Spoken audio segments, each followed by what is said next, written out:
உயிர் என் தலைவனுக்காக போகுதுன்னு வச்சுக்கேன், அசால்ட்டா விட்டு போவேன்.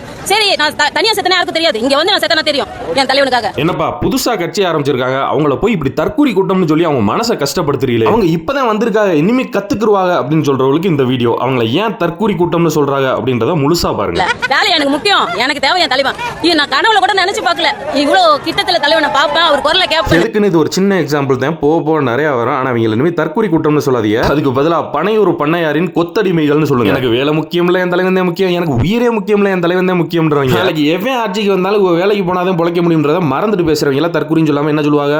இது என்ன வயசு பையனுக்கு? ஒரு வயசு குழந்தை கூட்டு வரலாமா? எங்க விஜய் பாக்குறதுக்கு குழந்தை வளர்த்துட்டு வருவோம். நீங்க வாங்கம்மா விஜய் பாக்குறதுக்கு. குழந்தை ஒரு வயசு குழந்தை பிறந்த குழந்தைய கூட வச்சு வரைக்கும் அது உரிமை இருக்கு.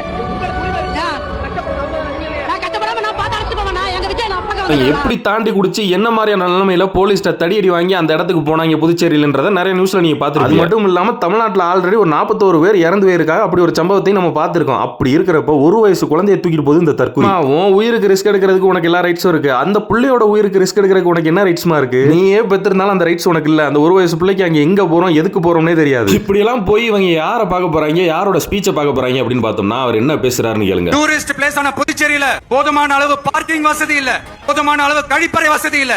இந்திய அளவில் ரேஷன் கடைகளே இல்லாத மாநிலம் புதுச்சேரி தான். புதுச்சேரியில ரேஷன் கடை இருக்கு இல்ல, இந்த ஃபேக்ட் செக்லாம் அதை ஒரு சைடு வச்சுக்கிறோம். அதாவது நிறைய பேர் வந்துட்டு பார்சியலா இருக்கு, அதாவது 2024 அப்புறம் பார்சியலா இருக்கு, ஸ்கூல்ல வச்சுலாம் கொடுத்துக்கிட்டு இருக்காங்க. அந்த ஃபேக்ட்டுக்குள்ளலாம் போறதுக்கு முன்னாடி இவர் பேசினதுல நிறைய ஃபிளா இருக்கு, அதையே பேசுவோம். சுற்றுலா தலமான புதுச்சேரியில பாத்ரூம் இல்ல, பார்க்கிங் வசதி இல்ல, அங்க வந்து ரேஷன் கடையே இல்ல அப்படின்னா யாரை கேள்வி கேட்கணும்? அந்த புதுச்சேரி யூனியன் டெரிட்டரியில சிஎம் இருக்கிறவர் தானே கேள்வி கேட்கணும். என்ஆர்சின்ற வார்த்தையே வாயில வரல, அந்த கட்சி பிஜேபி கூட கூட்டணியில இருக்கு. இதுவே தமிழ்நாட்டை பத்தி பேசும்போது மட்டும் டிஎம்கே வாயில வருது. ஏன் அங்க போய் என்ஆர்சின்னு சொல்லணும் தானே? ஓனர் கோச்சுக்குருவாரா? புதுச்சேரிக்கு இன்னும் மாநில அந்தஸ்து கொடுக்கல.